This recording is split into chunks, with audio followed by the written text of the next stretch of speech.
నేను మీకు ఈరోజు ఒక కథ చెబుతాను, వినండి. అనగనగా ఒక ఊర్లో ఒక ముసలి, ఒక కోతి ఉండేవి. ఒక చెరువు ఉండేది. దగ్గరలో ఆ చెరువు ఒడ్డున ఒక మామిడి చెట్టు ఉంది. ప్రతిరోజు ఈ యొక్క ముసలి ఆ ఒడ్డు చుట్టూరు తిరుగుతా డైలీ ఆ యొక్క మామిడి చెట్టు దగ్గర ఆగేది. ముసలి ఇలా అనుకునేది, మామిడి పండు చూడటానికి ఎంత బాగుందో, కానీ నేనేమో చెట్టు ఎక్కలేని పరిస్థితి. ఆ పండ్లు చూస్తుంటే నాకేమో తినాలని నోరు ఊరుతుంది. ఎట్లాగని అలా బాధపడుతూ ఉండేది. అదే అడవిలో ఒక కోతి ఉంది. ఆ కోతి ప్రతిరోజు ఆ చెరువు దగ్గరికి వచ్చేసి అక్కడ ఉన్నటువంటి చెట్టుని చూసింది. డైలీ ఆ యొక్క చెట్టుకి ఒక్కొక్క పండు తినడము, మళ్ళీ కిందకి దిగడము, చెరువులో ఉన్న వాటర్ని తాగడం, వెళ్ళిపోవడము, ఇలా తన కోతి అనేది తన దినచర్య ఇలా ప్రతిరోజు చేస్తుంది.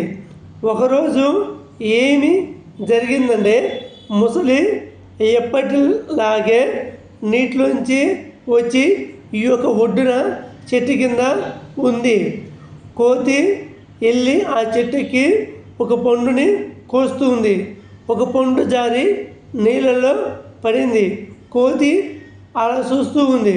అక్కడున్న ముసలి ఎమ్మటే ఆ యొక్క పండుని అందుకొని తినేసింది. ఎంత చక్కగా ఉందో, ఎంత టేస్టీగా ఉందో అని ఆ పండుని మహాద్భుతంగా ఆ కోతి తినింది.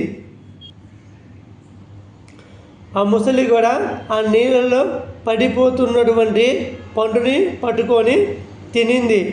అప్పుడు ముసలి ఆ కోతి వైపు చూసి థ్యాంక్స్ చెప్పింది.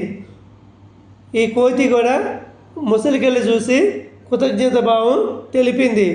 ముసలి అన్నది, ఇప్పటి నుంచి మనిద్దరము ఫ్రెండ్షిప్ చేద్దామని చెప్పింది. ఈ కోతి కూడా మంచి స్వభావం కలిగి ఉంది కాబట్టి ఓకే అని చెప్పింది.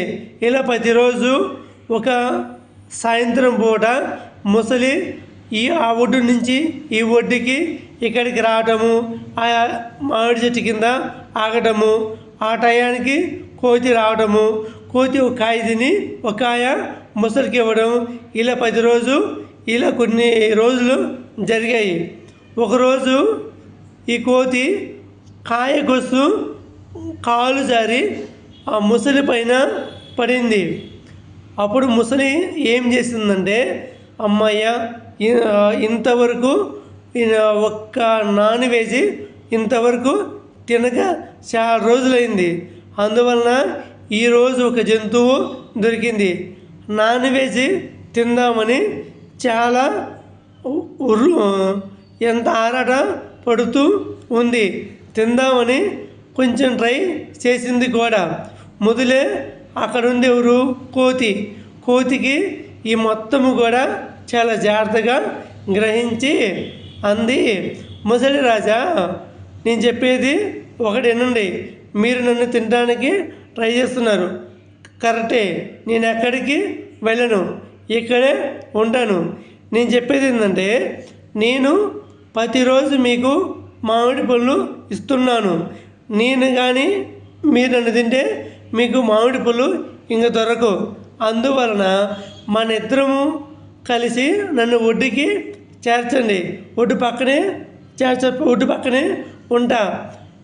అక్కడ ఒడ్డు పక్కన మామిడి పళ్ళ గంప ఉంది. ఆ గంపని మీకు అందిస్తాను. ఎంచక్క మీరు తినేయండి, తర్వాత నన్ను తినండి అని చెప్పింది. సరే అని అంది. ఖచ్చితంగా ముసలి ఈ యొక్క కోతిని ఒడ్డు దగ్గరికి వెళ్తుంటే కోతి ఒక్కసారి జంప్ అయ్యి మొత్తం చెట్టు మీద ఎక్కి వెళ్ళింది. చెట్టు మీద మామిడికాయల గంప ఉంది. ఒకటే చెప్పింది కోతి, మీకు ఇన్ని రోజుల నుంచి నేను మీకు సహాయం చేస్తున్నాను, కానీ మీకు ఎటువంటి కృతజ్ఞత భావం లేకుండా నన్నే సంపాలని చూస్తున్నావు. సో ఇప్పటి నుంచి నీకు నాకు ఫ్రెండ్షిప్ అనేది వద్దు అని చెప్పి చాలా హ్యాపీగా పైన ఉన్నటువంటి మామిడి పళ్ళు మొత్తం తినేసి ఎంచక్క అడవిలోకి వెళ్ళిపోయింది. ముసలు తన పొరపాటును తెలుసుకొని చాలా బాధపడుతూ అక్కడి నుంచి వెళ్ళిపోయింది.